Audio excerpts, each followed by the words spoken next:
নমস্কার বন্ধুরা, আশা করি আপনারা সকলে ভালো আছেন। কাকলি কিচেনে আপনাদের সকলকে স্বাগত। আজকে আমি বানিয়েছি আটা দিয়ে বিস্কুট। তাহলে চলুন কি করে বানিয়েছি দেখা যাবে। আমি 1 কাপ আটা দিয়ে দিচ্ছি, সামান্য একটু লবণ দিয়ে দিচ্ছি,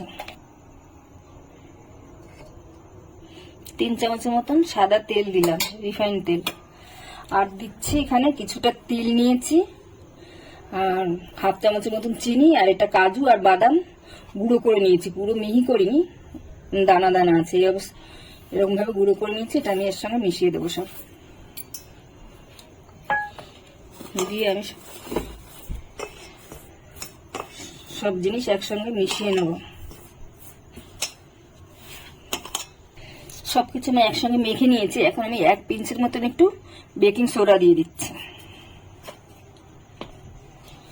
এখন আমি ভালো করে বেকিং সোডাটাকেও মিশিয়ে নেব। আর আটাটা দেখতে হবে এইভাবে মুঠ হয়ে গেলে তাহলে মনে করতে হবে যে এটা হয়ে গেছে, রেডি। এখন আমি অল্প অল্প জল দিয়ে এটাকে মেখে নিচ্ছি। একসঙ্গে পুরো জল দেব না, অল্প অল্প করে দিয়ে মাখতে হবে। আটাটা আমার মাখা হয়ে গেছে, একটু শক্ত শক্তই মেখেছি, খুব বেশি শক্ত না, যেমন রুটি খাই ওইরকমই, তার চেয়ে একটু সামান্য শক্ত। এখন আমি 10 মিনিটের মতন এটাকে রেস্টে রেখে দেবো ঢেকে। 10 মিনিট পরে আমি এখন খুলে নিচ্ছি। আটাটা ভালো সফট হয়েছে অনেকটা। এখন আমি এটা দিয়ে লেচি কেটে নেব।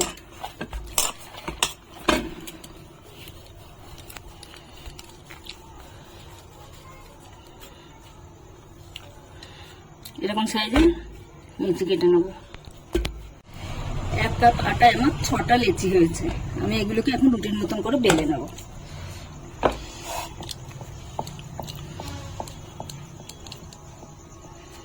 আমি আটা দিয়েই বেলে নিচ্ছি।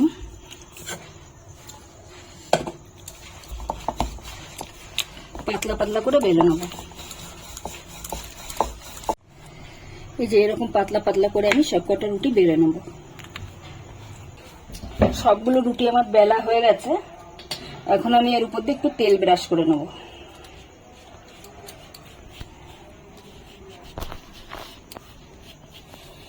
তেল ব্রাশ করার পরে একটু আটা ছড়িয়ে দেব।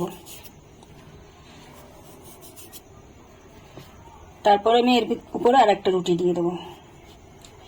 আবার এর উপর দিয়ে তেল ব্রাশ করে দেবো। এটার উপরেও আটা ছড়িয়ে দেবো। এইভাবে আমি 6টা রুটি এইভাবে করে নেব। সবগুলো রুটি 6টা রুটি একটার উপর একটা দিয়ে নিয়েছি।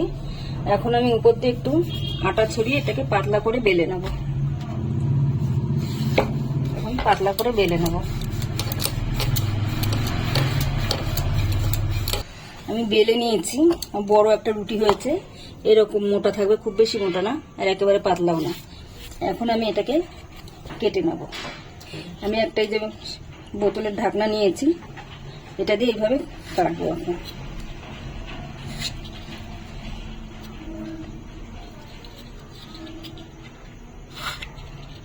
এরকম শেপে কাটবো। এইভাবে সবগুলো আমি কেটে নেব। কাজুর মতন হয়েছে দেখতে, কাজুর মতন করে কেটে নেব সব। আমি এই সাইজে কেটে নিচ্ছি, আপনারা ছোট বড় আপনাদের পছন্দ অনুযায়ী কেটে নেবেন। আমি সবগুলো এইভাবেই কেটে নেব। সবগুলো বিস্কুট আমি এইভাবে কেটে নিয়েছি। এখন ভাজার পালা। আমি একটা কড়াইতে তেল গরম করতে বসিয়েছি। তেলটা খুব বেশি গরম করব না, এটা লো হিটে ভাজতে হবে। এখন হালকা হালকা গরম হয়েছে, এখনই আমি দিয়ে দেবো। এখনই আমি বিস্কুটগুলো ছেড়ে দিচ্ছি।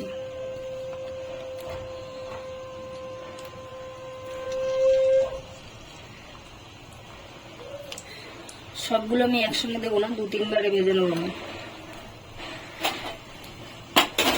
এখন 2 মিনিট নাড়াচাড়া করবো না, 2 মিনিট পরে আমি নাড়িয়ে দেবো। এখন আমি একটু হালকা করে নাড়িয়ে দিচ্ছি। আমি পুরো বিস্কুটটাই লো মিডিয়ামে করে ভাজবো, পুরো হাইতে করবো না। হালকাভাবে নাড়িয়ে দিলাম। এখন আবার হোক। এটা বিস্কুটটা আমার এখন হয়ে এসছে। এই দেখুন কত সুন্দর লেয়ার হয়েছে, লেয়ারের কারণে খুব খাস্তে হবে বিস্কুটটা। আর এই তিলটা দিয়েছি, তিলটা ভাজা হলে তিলের গন্ধটা খুব সুন্দর আসবে।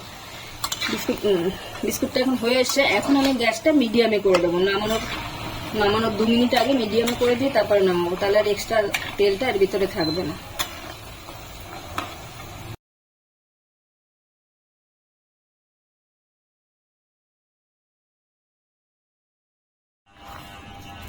দেখুন কেমন খাস্তা হয়েছে। রেসিপিটি আমার তৈরি হয়ে গেছে।